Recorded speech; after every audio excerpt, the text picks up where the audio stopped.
ẹ má dán an wò. Alaga Inec kìlọ̀ gidi fáwọn aṣáájú ADC. Bí Yorùbá bá ní ogun àwítẹ́lẹ̀ kì í parọ́, kì í ṣe pé kí arọ gbọ́rọ̀ ogun kó dúró ni wọ́n ń sọ o.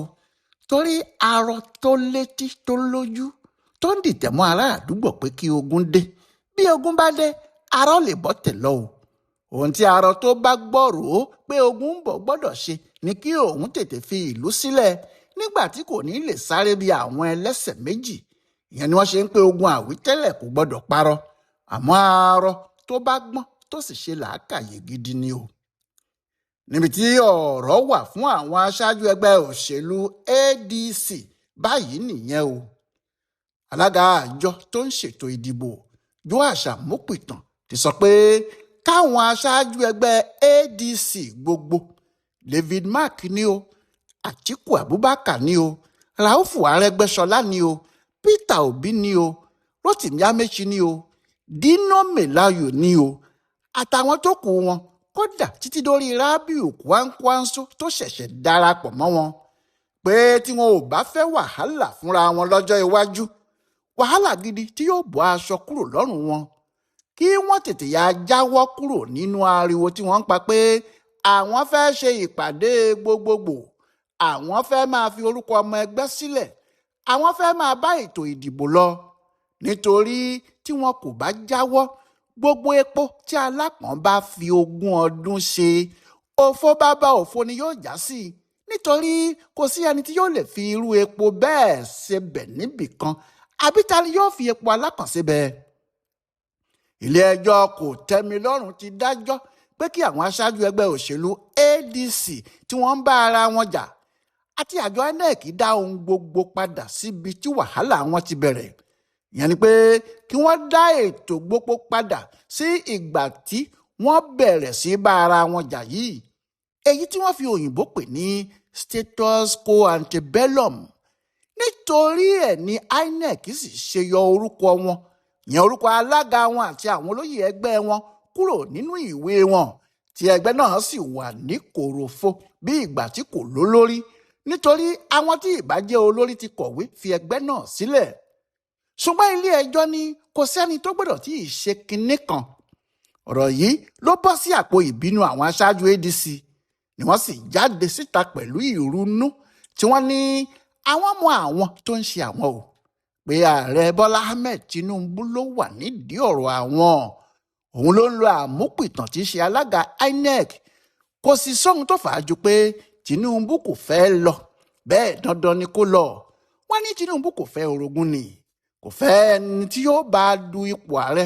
Ohun tó ṣe ń da gbogbo ẹgbẹ́ alátakò láàmú nìyẹn. Ni wọ́n bá bẹ̀rẹ̀ sí kọrin fún un pé bí ó lọ kó lọ, ìgbà tí ó lọ kí ló ṣe, kò fórogún kò fọ́bà kan, bí ó lọ kó lọ, ìgbà tí ó lọ kí ló ṣe. Nígbà náà ni wọ́n lérí pé ẹni tó bá ní kí láṣe fún o, pé àkùkọ adìyẹ tó rí kọ̀lọ̀kọ̀lọ̀ tó ń gbọ̀n yẹ́ pìpì ni, àfi kó má jẹ́ àkọsọ́rùn ló fẹ́ kọ. Pé ní tàwọn o, àwọn máa ṣe ìpàdé ẹgbẹ́ àwọn, kò sí ohun kan báyìí tí Inec lè ṣe. Ohun tó jẹ́ kí Amupitan jáde kó wá kìlọ̀ fún wọn gan-an nìyẹn. Wọ́n ní bí wọ́n bá ní kí wọ́n lọ pé bí ti rí wá, pé bí ti rí gan-an rèé o, pé nígbà tí ilé-ẹjọ́ pàṣẹ, tí ilé-ẹjọ́ ní kí àwọn má ṣe kinní kan, tí àwọn aṣáájú ẹgbẹ́ ADC ní ohun tí ilé-ẹjọ́ ní kí àwọn má ṣe yẹn gan-an làwọn máa ṣe.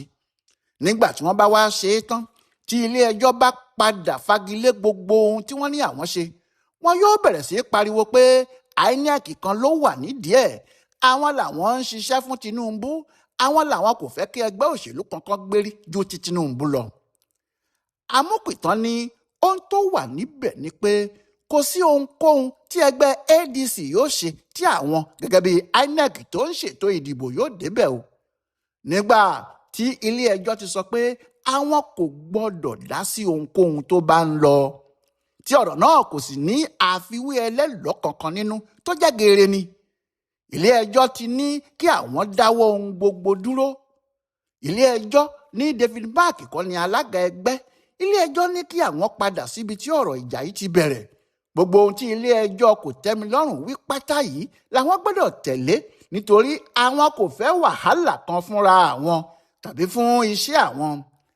Amupitan ní gbogbo ohun tí àwọn ń ṣe yìí àwọn ń tẹ̀lé òfin ni pé àti ọ̀rọ̀ tí àwọn èèyàn ń sọ nípa òun ò mọ kinní kan nípa ẹ̀ tí wọ́n ń sọ pé òun pẹ̀lú àwọn kan fẹ́ sọ Nàìjíríà di ẹgbẹ́ olóṣèlú kan ni.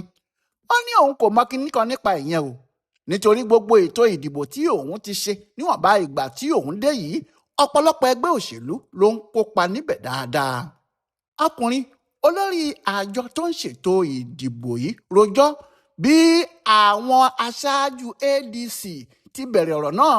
Ó ní àwọn fúnra wọn ni wọ́n pè pàdé ní ọjọ́ 29 oṣù keje ọdún 2025 tó kọjá.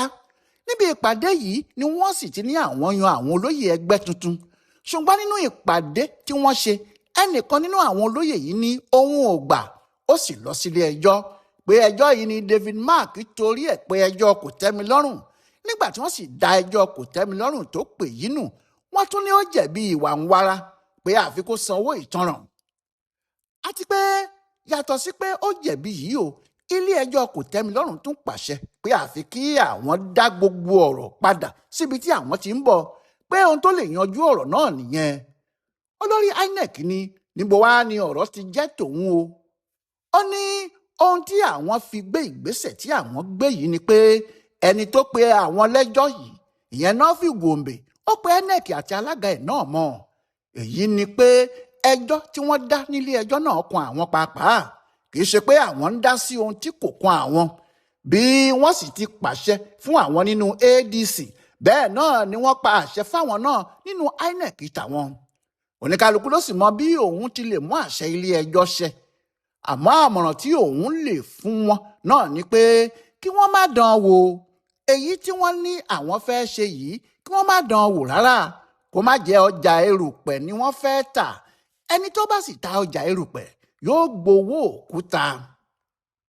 Nígbà táwọn ẹgbẹ́ ADC kò yéé dárúkọ Tinubu àti ẹgbẹ́ APC sínú ọ̀rọ̀ wọn, àwọn aṣáájú ẹgbẹ́ náà jáde fún wọn lóòótọ́.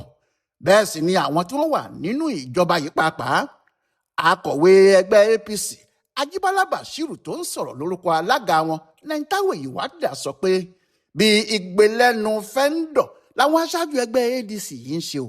Nítorí níbi tí wọ́n bá ọ̀rọ̀ ara wọn dé báyìí àwọn ni wọ́n gbá ara wọn wọ kọ́nà. Kì í ṣe Tinubu tàbí ẹnìkan ló fa wàhálà fún wọn. Wọ́n ní David Mark tó wá bọ́ síta tó ń sọ̀rọ̀ yìí àsìkò tó lọ sílé ẹjọ́ kòtẹ́milọ́rùn tó ní òun ń pe ẹjọ́ yìí wọn ò tí ì parí ẹjọ́ gan nílé ẹjọ́ gíga. Ìyẹn ilé ẹjọ́ gíga tí ọ̀rọ̀ wà. Òun kàn sáré lọ sílé ẹjọ́ kòtẹ́milọ́rùn tó jẹ́ ilé ẹjọ́ ńlá láti fi àjùlọ hàn ẹni tó pè wọ́n lẹ́jọ́ sílé ẹjọ́ gíga ni. Ajíbọ́lá ní ọ̀rọ̀ ẹ̀ kò yàtọ̀ sí ti ẹni tó gbé kẹ̀kẹ́ ṣáájú ẹṣin tó ń gùn ún. Bó kànràn kó gbé ẹṣin ṣáájú kẹ̀kẹ́ kí ẹṣin lè máa bá a wọ́ kẹ̀kẹ́ láti ẹ̀yìn kó sì máa bá a kó gbogbo ẹrù tó bá fẹ́ kó. Ọkùnrin akọ̀wé àwọn APC náà ní níbi tó ti ń sáré mọ́tò ìyẹn David Mark ni o pé níbi tó ti ń sáré mọ́tò ló ti kọlu kẹ̀kẹ́ nìyẹn bá rún un léegun. Pé bó bá ṣe pé David Mark kò pé ẹjọ́ kòtẹ́milọ́rùn tó pè ní ó ṣeé ṣe kí ọ̀rọ̀ náà má já sí ibi tó já sí yìí fún wọn. Nídìí èyí kàkà kí àwọn aṣáájú ẹgbẹ́ ADC máa bú Tinubu tàbí APC, David Mark ló yẹ kí wọ́n kópa tiẹ̀ bo nítorí òun ló kó wàhálà gidi bá ẹgbẹ́ wọn. Bẹ́ẹ̀ lakọ̀wé àwọn APC Bashiru Ajíbọ́lá ṣe sọ. Bí òun ti sọ̀rọ̀ yìí náà ni Festus Keyamo ọ̀kan nínú àwọn mínísítà Tinubu sọ. Ó ní ohun tó ń dùn òun ni pé gbogbo àwọn tí wọ́n wà nínú ADC tí wọ́n ń pe ara wọn ní aṣáájú ẹgbẹ́ náà pé ohun gbogbo tí wọ́n mọ̀ ọ́n ṣe jù náà ni wọ́n ń ṣe yìí. Kò sí ohun tí wọ́n mọ̀ ọ́n ṣe ju ìbanilórúkọ jẹ́ lọ. Keyamo ní àwọn aráabí náà fẹ́ràn láti máa ba àwọn èèyàn lórúkọ jẹ́ kiri ni pé iṣẹ́ wọn nìyẹn. Ó ní bí wàhálà kan bá wà ṣé bí àwọn aṣáájú ẹgbẹ́ náà ni wọ́n lọ ra ẹgbẹ́ tí wọn ò mọ ìgbà tí wọ́n dá a sílẹ̀ tí wọn ò sì mọ àwọn tó lẹ́gbẹ́. Ṣé ẹni tó bá fẹ́ ṣe òwò ajá kò ní olùgbò ń dúró ni? Nígbà tí wọ́n lọ tí wọ́n ra ẹgbẹ́ tí kò sì sí ẹni tó mọ̀ tí wọn kò sì pe ẹnikẹ́ni sí pé èwo ló wá kan àwọn tí wọn kò pè sí nígbà tí wọ́n ra ẹgbẹ́ báyìí o. Kìyámù ní àmọ́ bí èèyàn bá mọ àwọn tí wọ́n ní àwọn làwọn ní ẹgbẹ́ náà dáadáa kò ní yà á lẹ́nu pé ohun tí wọ́n ń ṣe nìyí nítorí ohun tí wọ́n mọ̀ ọ́n ṣe ni. Ó ní INEC ti fọ̀nà tó yẹ kí wọ́n gbà báyìí hàn wọ́n àmọ́ bó bá wù wọ́n kí wọ́n ṣe bí ẹni pé àwọn ò gbọ́ ohun tí ojú wọn bá sì rí fúnra wọn náà ni wọn yóò máa rán. Ṣùgbọ́n o àwọn ADC yìí ti láwọn ò ní gbàṣẹ́. Wọ́n ní gbogbo èyí tí INEC ń sọ ìyẹn èyí tí Amupitan ti ṣe ọ̀gá wọn ń sọ pé àpò ara ẹ̀ ló ń sọ kinní ọ̀hún sí o. Bọ́lájí Abdullahi tí ṣe alukoro ẹgbẹ́ ADC yìí ní gbogbo àlàyé tí Amupitan ń ṣe ẹjọ́ wẹ́wẹ́ lásán ló fẹ́ rò kò sí ohun tí wọ́n lè fi àwọn ṣe nítorí kò sí èyí tó kàn án nínú ọ̀rọ̀ tó wà nílẹ̀ yìí rárá. Ó ní òun kọ́ ni ilé ẹjọ́ tí yóò pàṣẹ fáwọn kò sí ẹlòmíì tó lè sọ pé báyìí ni ìdájọ́ náà ṣe lọ àfi ilé ẹjọ́ nìkan. Nítorí bẹ́ẹ̀ ìpàdé àwọn tí àwọn fẹ́ ṣe àwọn yóò ṣe o. Àwọn yóò ṣe convention bẹ́ẹ̀ ni àwọn yóò sì ṣe ìdìbò abẹ́lé. Ohun tó bá wá wo INEC ní kó ṣe bí wọ́n bá fẹ́ forí sọlẹ̀ kí wọ́n tètè forí sọ ọ́ kí gbogbo ayé lè rí wọn. Abdullahi ní ọlọ́gbọ́n ẹ̀wẹ́ lásán ni Amupitan pé àwọn ẹjọ́ tó ń rò yìí òun náà mọ̀ pé àwọn làwọn wà nídìí gbogbo aburú tó ń bá àwọn nínú ADC ó kàn ń fọ̀rọ̀ dídùn fẹ́ fara ẹ̀ yọ níbẹ̀ ni. Ṣùgbọ́n ohun yòówù tó bá sọ àwọn ò ní gbàṣẹ́ ni kò sí kinní kan tí yóò ṣe nítorí òun làwọn ti gbójúlé tẹ́lẹ̀ pé yóò yanjú ọ̀rọ̀ yìí fáwọn àmọ́ ó ti já àwọn kulẹ̀ ẹni tí kíkí ẹ̀ kò sì yóni ni àìkí ẹ̀ kò ní yóò yan kò sì lè pani lébi torí bówólù ni kò lè pani o igi tá a bá fẹ̀yìntì tí ò gbani dúró bówólù ni kò lè pani bówólù ni kò lè pani o igi tá a fẹ̀yìntì tí ò gbani dúró bówólù ni kò lè pani.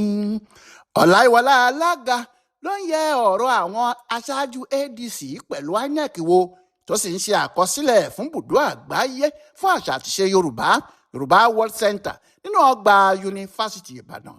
A kú ìsinmi òpin ọ̀sẹ̀ yìí o.